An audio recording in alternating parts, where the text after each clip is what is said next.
Hello વિદ્યાર્થી મિત્રો, redox પ્રક્રિયા નામના ચેપ્ટરની અંદર આપનું હાર્દિક સ્વાગત છે।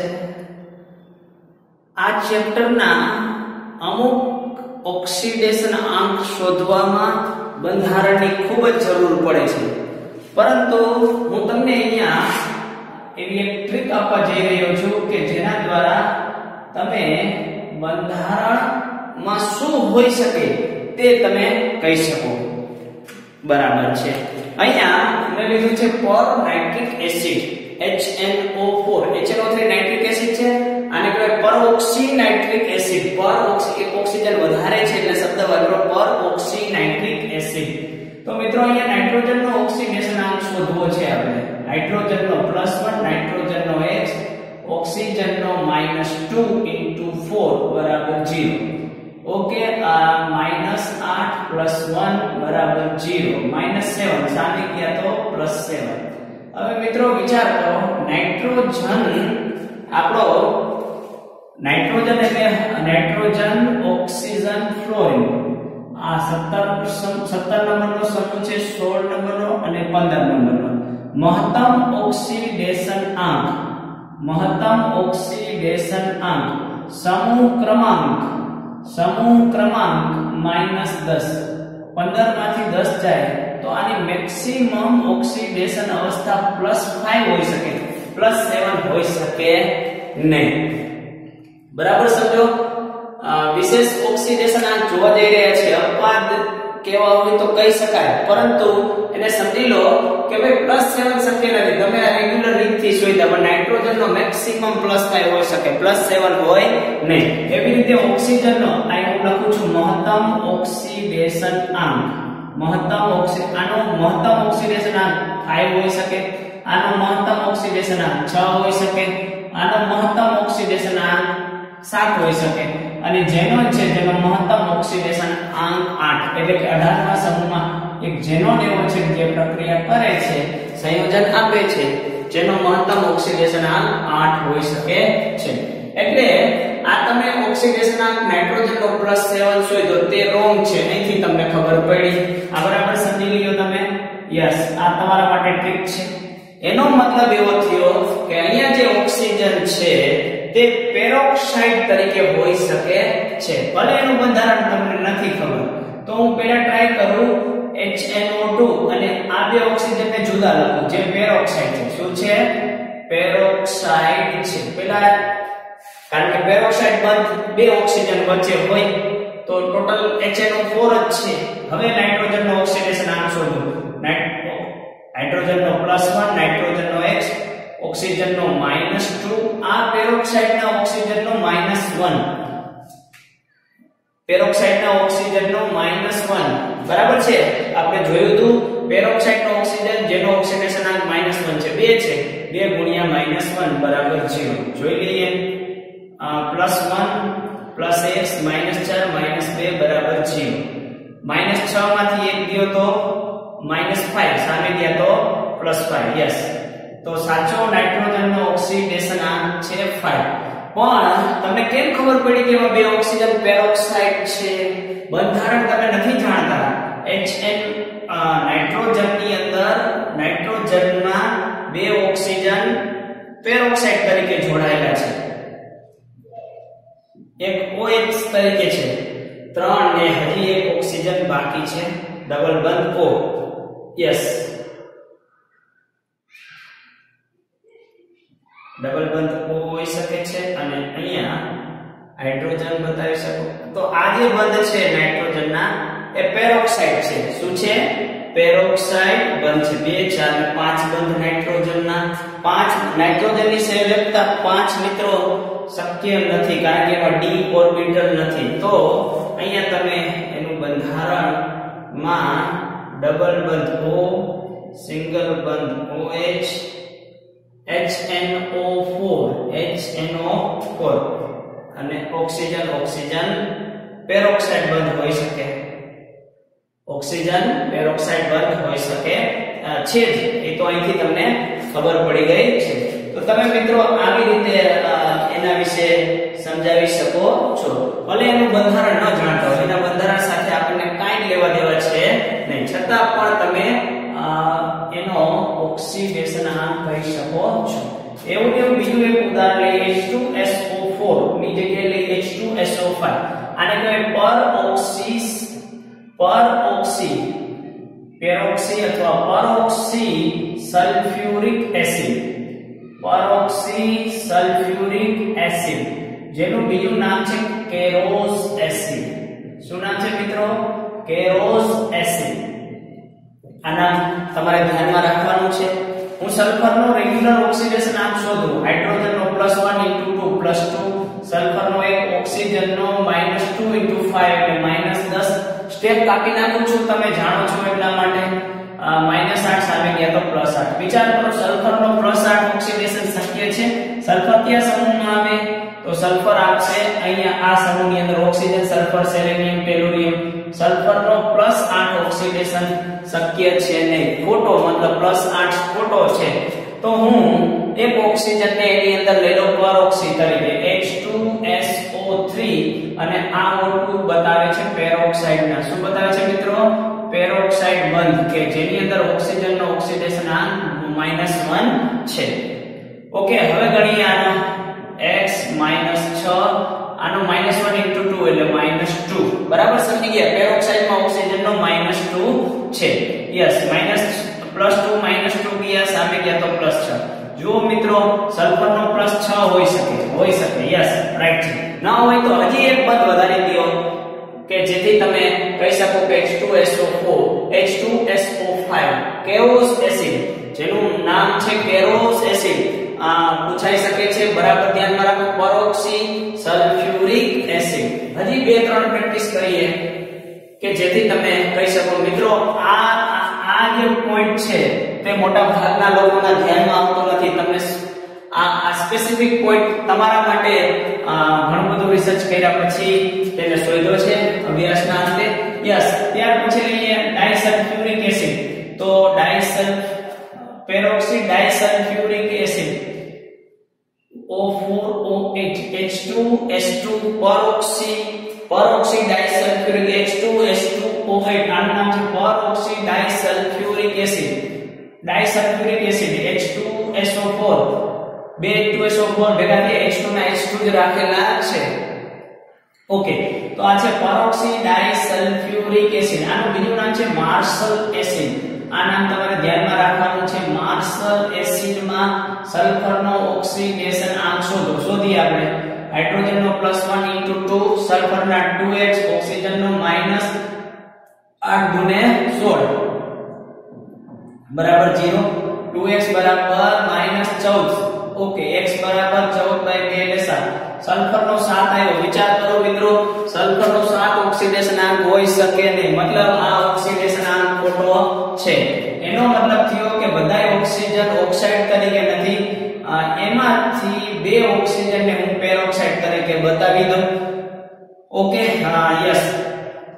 તો અહીંયા હાઇડ્રોજનના 1, સલ્ફરનો ધારી લઈએ 2x, x * 2 એટલે 2x, 6 * 12 અને -2 બરાબર 0. +2 -2 ગયા. 2x બરાબર +12, x બરાબર 12/2 એટલે 6. મિત્રો જુઓ, 6 ઓક્સિડેશનાંક શક્ય છે અને આ સાચો ઓક્સિડેશનાંક છે. કોનો ઓક્સિડેશનાંક જોયો આપણે? માર્શલ એસિડ ની અંદર, પર ડાયસલ્ફ્યુરિક એસિડ ની અંદર ઓક્સિડેશનાંક. એવી જ રીતે આપણે જોઈએ ક્રોમિયમ પેન્ટોક્સાઇડ CrO5, ક્રોમિયમ પેન્ટોક્સાઇડ. તો મિત્રો ક્રોમિયમ પેન્ટોક્સાઇડના ઓક્સિડેશનાંક chromium, scandium, titanium, vanadium, chromium 24 નંબરનું તત્વ છે. તેનો નંબર 3, 4, 5 અને 6 નંબરનો સમૂહ છે. આની ઇલેક્ટ્રોન રચના 3d5-4s2 છે. ક્રોમિયમ વધુમાં વધુ ઇલેક્ટ્રોન અવસ્થા ક્રોમિયમ +4 ધરાવે છે. મેક્સિમમ અવસ્થા +6 ધરાવે છે. જોઈએ અહીંયા, સોરી, વધુમાં વધુ ક્રોમિયમ +6 ઓક્સિડેશન અવસ્થા ધરાવે છે. ઓકે, તો અહીંયા ક્રોમિયમ પેન્ટોક્સાઇડ, ક્રોમિયમની ટ્રાય કરીએ. -10 બરાબર 0. ક્યારે ક્રોમિયમનો યાર 10, 8 8 કરતા કોઈનો પણ વધારે ઓક્સિડેશનાંક હોઈ શકે નહીં. મતલબ અહીંયા આપણે કાંઈક ક્યાંક રોંગ છીએ કરીએ. બે ઓક્સિજન ને પેરોક્સાઇડ લઈ લઈએ. આ બે ઓક્સિજન લીધા મેં પેરોક્સાઇડ તરીકે. Yes, peroxide. તો હવે શોધીએ ક્રોમિયમનો. x -6 - 2 બરાબર 0.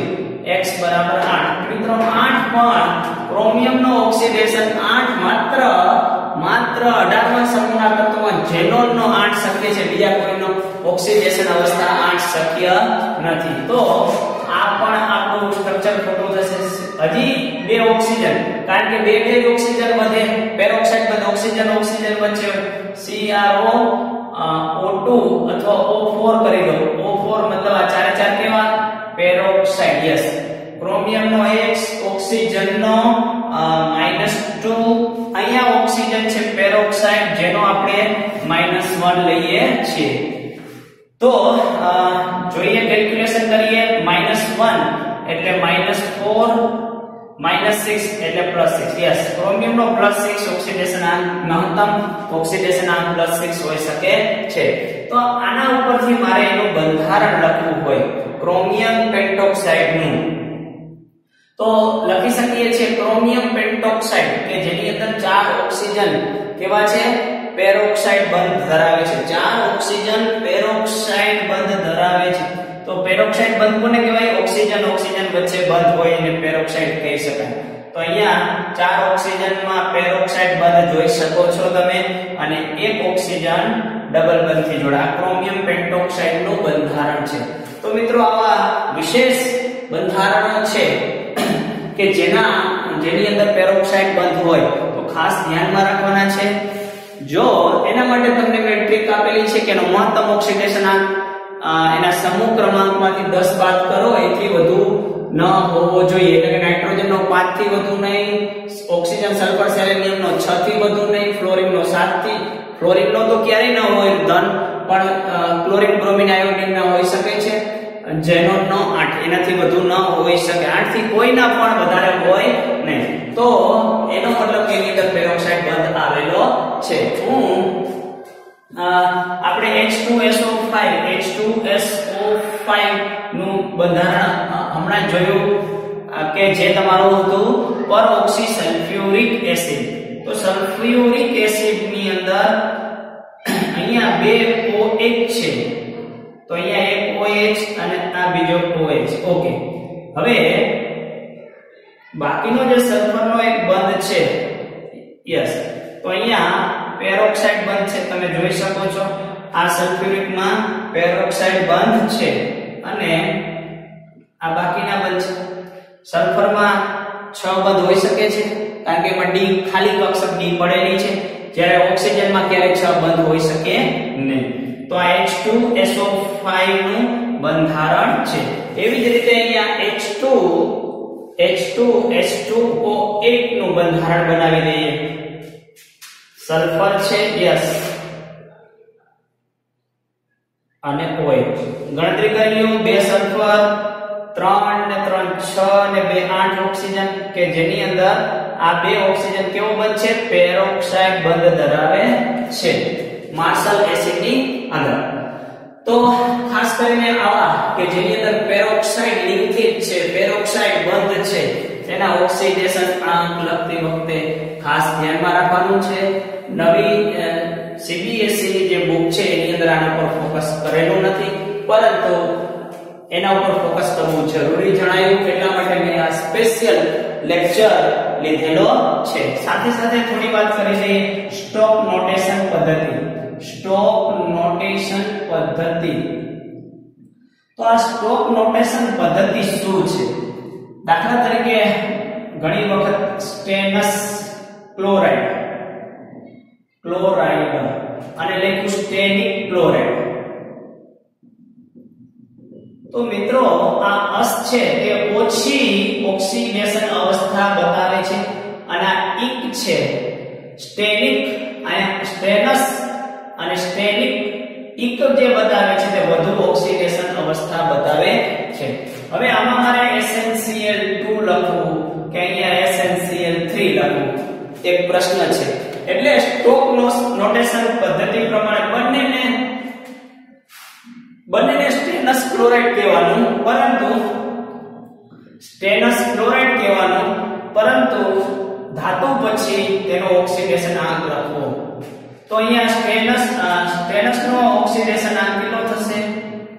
અહીંયા +2 થશે. સ્ટેનસ 2 ક્લોરાઇડ એનો મતલબ થયો SnCl2 અને સ્ટેનિક પણ લખી શકાય, પરંતુ ત્યાં સ્ટેનસ લખ્યું તો પણ કઈ પ્રોબ્લેમ છે નહીં. સ્ટેનસ 3 ક્લોરાઇડ તો તે તમારું છે SnCl3. જોઈ શકો છો અહીંયા x - 3 = 0, x = 3. સ્ટેનિક 3 ક્લોરાઇડ. એવી જ રીતે ફેરસ ક્લોરાઇડ અને ફેરિક ક્લોરાઇડ. અહીંયા ફેરસ ક્લોરાઇડ FeCl2 છે, જ્યાં Fe નો +2 એટલે ફેરસ અને ફેરિક એટલે વધુ Fe3+2 એટલે ફેરસ. ઓછો ઓક્સિડેશન આમ પ્લસ લાગે છે, વધુ ઓક્સિડેશન માટે ઇક લાગે છે. તો અહીંયા પણ તમારા માટે ટ્રીક છે. ઓકે, તો આને તમે Fe2 ક્લોરાઇડ, આને ફેરસ 2 ક્લોરાઇડ અને ફેરસ 3 ક્લોરાઇડ, ફેરિક ક્લોરાઇડ અને ફેરસ 3 ક્લોરાઇડ તરીકે પણ ઓળખી શકાય છે. તો આ પદ્ધતિને સ્ટોક નોટેશન પદ્ધતિ કહેવામાં આવે છે. ફેરસ 2 આ જે ઓક્સિડેશન આંક છે ફેરસ નો, તે ક્યાં લખવામાં આવે છે? ધાતુ પછી લખવામાં આવે છે અને રોમન અંકમાં લખવાનું ફેરસ 2 ક્લોરાઇડ. તો આ પદ્ધતિને સ્ટોક નોટેશન પદ્ધતિ તરીકે ઓળખવામાં આવે છે. ફેરસ 3 ક્લોરાઇડ, ખરેખર આનું નામ છે ફેરિક ક્લોરાઇડ, પરંતુ ફેરસ અને ફેરિક એનો પ્રોબ્લેમનો સોલ્યુશન માટે સ્ટોક નામના વૈજ્ઞાનિકે એક પદ્ધતિ આપી, જેને સ્ટોક નોટેશન પદ્ધતિ તરીકે ઓળખવામાં આવે છે. એવી જ રીતે AU1Cl અને AuCl3 તમારા ટેક્સ્ટની અંદર બીજા 2-3 ઉદાહરણો આપેલા છે. સ્ટેનસ ક્લોરાઇડ, સ્ટેનિક ક્લોરાઇડ. ઓકે, તો આવી રીતે SnCl4 સ્ટેનસ ક્લોરાઇડ છે, SN2Cl2, હજી SnCl4 છે, SnCl4 તેના માટે સ્ટેનિક શબ્દ વાપરેલો છે. એટલે ખરેખર અહીંયા તમે સ્ટેનસ 4 ક્લોરાઇડ લખો તો પણ તમારું સાચું છે. તો આ સ્ટોક નોટેશન પદ્ધતિ છે. એક બે દાખલાઓ લઈ લઈએ. તો દાખલાની અંદર જોઈએ, અહીંયા 8.7 નંબરના કોયડાની અંદર પૂછવામાં આવેલું છે કે Pb3O4 ની HCl અને HNO3 બંને એસિડ છે, છતાં પણ બંને સાથેની પ્રક્રિયાની નિપજ જુદી મળે છે. બંને પ્રક્રિયા જુદી આપે છે. Pb3O4 એસિડ સાથે પ્રક્રિયા જુદી આપે છે. શા માટે? તો એનું કારણ મુખ્યત્વે મિત્રો Pb3O4 છે તે ખરેખર 2 મોલ PbO અને PbO2 નું મિશ્રણ છે. PbO 2 મોલ PbO અને 1 મોલ PbO2 નું મિશ્રણ છે. 2 Pb ને 1 3, 2 ઓક્સિજન, 2 ને 2 4. તો અહીંયા 2 મોલ PbO અને 1 મોલ PbO2 નું મિશ્રણ છે. તો ReO બેઝિક ઓક્સાઇડ છે. કેવો ઓક્સાઇડ છે? બેઝિક ઓક્સાઇડ છે, જે એસિડ સાથે પ્રક્રિયા કરી શકે. તો આ બેઝિક ઓક્સાઇડ છે PbO, તે હાઇડ્રોક્લોરિક એસિડ સાથે પ્રક્રિયા કરી શકે છે. હાઇડ્રોક્લોરિક એસિડ સાથે પ્રક્રિયાના પરિણામે Cl નું રૂપાંતરણ Cl2 એટલે Cl - 1 નું રૂપાંતરણ Cl - 1 માંથી 0 Cl2 માં રૂપાંતરણ કરે છે. એટલે ઓક્સિડેશન આંકમાં વધારો થાય છે. એટલે HCl માં ક્લોરાઇડ નું ઓક્સિડેશન થાય છે એવું કહી શકાય. યસ, ક્લોરાઇડ નું PbO ક્લોરાઇડ આયન ઓક્સિડેશન કરી અને Cl2 બનાવે છે. એટલે પોતે ઓક્સિડેશન પામે છે, મતલબ રિડક્શન કર્તા તરીકે વર્તે છે. અહીંયા HCl રિડક્શન કર્તા તરીકે વર્તે છે, એટલે કે PbO Cl- નું ઓક્સિડેશન કરે છે, એટલે ઓક્સિડેશન કર્તા તરીકે PbO વર્તે છે. બાકીનું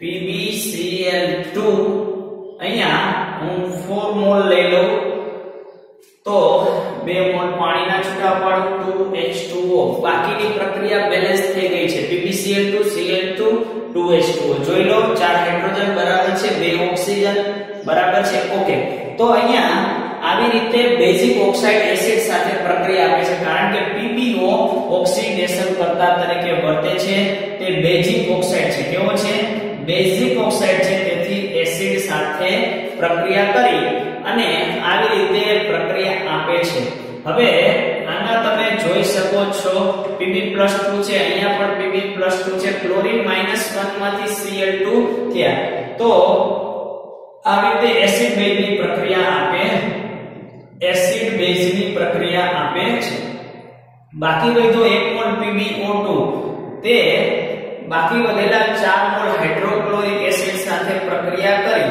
1 મોલ PbCl2 મળી ગયો છે 2 મોલ PbCl2 બાકી છે 2 મોલ PbCl2 અને 2 મોલ પાણીના છૂટા પાડો બેલેન્સ થઈ ગયું હશે ઓકે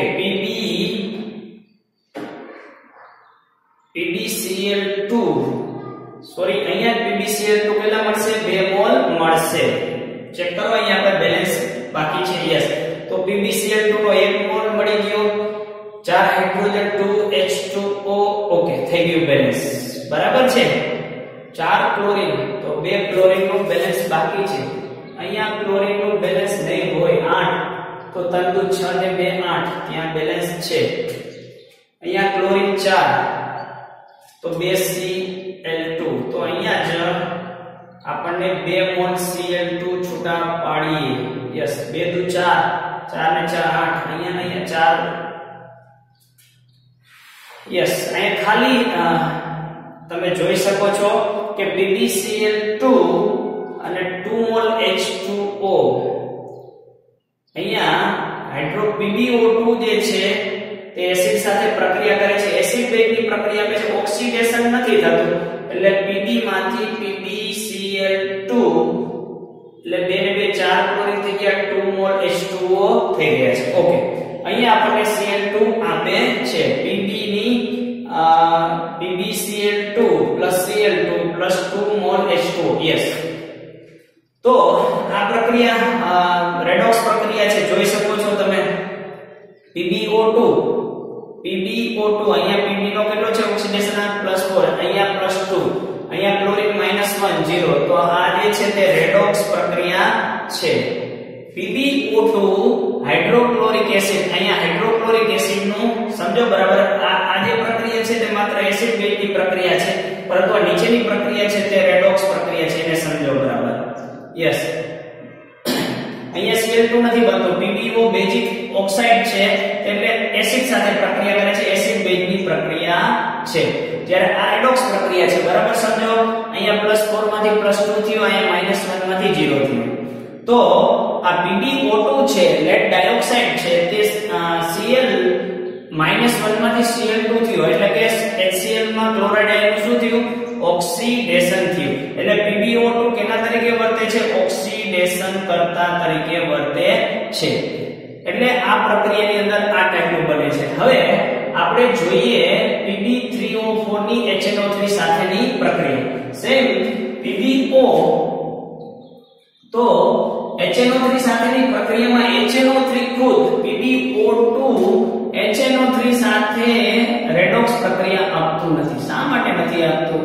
રેડોક્સ પ્રક્રિયા આપતું નથી શા માટે તો કે HNO3 ખુદ પોતે ઓક્સિડેશન કરતા તરીકે વર્તે છે એટલે PbO2 નું ઓક્સિડેશન કરશે PbO2 HNO3 નું ઓક્સિડેશન કરી શકશે નહીં અહીંયા PbO2 HCl નું ઓક્સિડેશન કરી શકે છે ઓક્સિડેશન કરતા તરીકે જ્યારે HNO3 ખુદ પ્રબળ ઓક્સિડેશન કરતા છે તેથી PbO2 HNO3 નું ઓક્સિડેશન કરી શકશે નહીં એટલા માટે બંને પ્રક્રિયાઓ જુદી જુદી નિપજ આપે છે તો HNO3 સાથેની પ્રક્રિયા પછી તમે આ રીતે લખી શકો PbO ની HNO3 સાથેની પ્રક્રિયા Pb સીધી લખી શકો Pb3O4 ની HNO ની પ્રક્રિયા રિપીટ એટલા માટે પ્રક્રિયા જુદી જુદી મળે છે ફરીથી પ્રક્રિયા લખતો નથી તમે સમજાવી શકો છો ફરી એક વખત કહું બંને એસિડ છે એસિડ સાથે પ્રક્રિયા કરે છે છતાં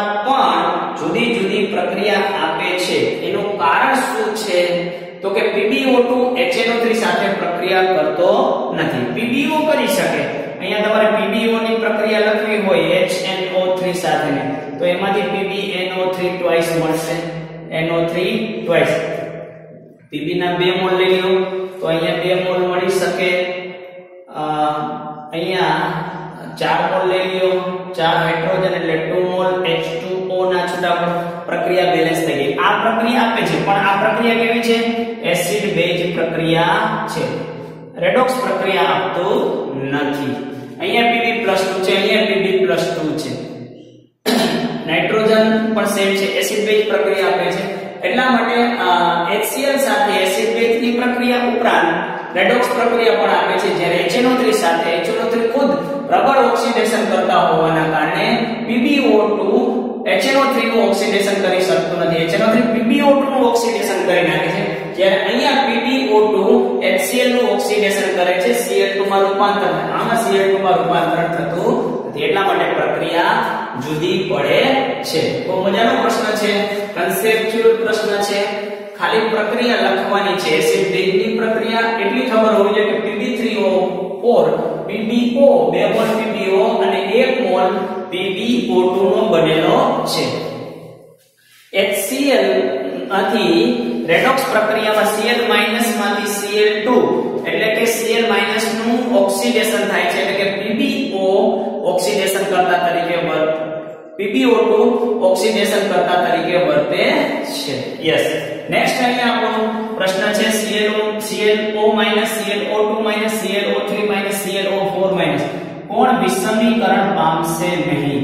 કોણ વિષમીકરણ પામશે નહીં? હમણાં જ આપણે જોયું ક્લોરીન ની વધુમાં વધુ ઓક્સિડેશન અવસ્થા +7 હોઈ શકે.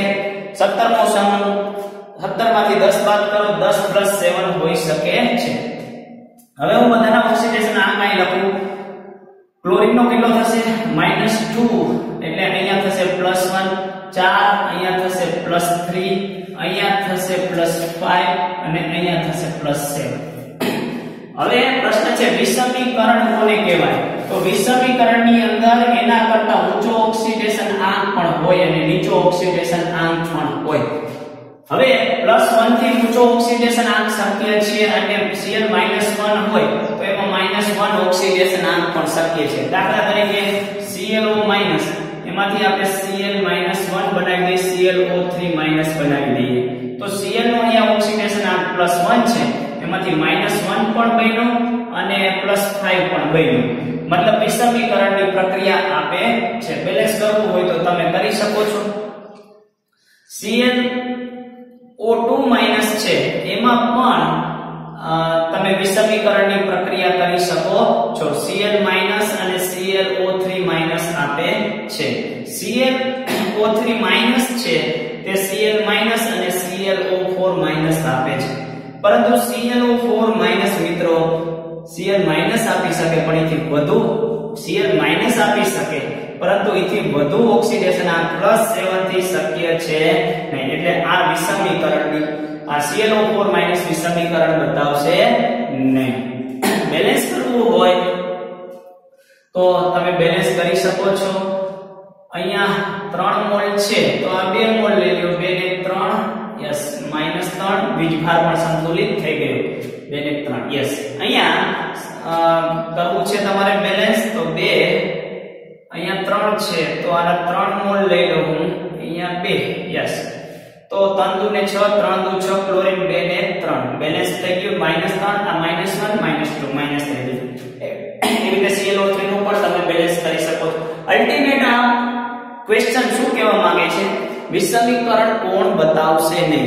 જે મેક્સિમમ ઓક્સિડેશન અવસ્થા હોય મિત્રો +7 થી શક્ય જ નથી ક્લોરીનની ઓક્સિડેશન અવસ્થા. એટલે ક્યારે એના ઊંચો ઓક્સિડેશન આ બને નહીં. એટલે તે વિષમીકરણ બતાવશે નહીં.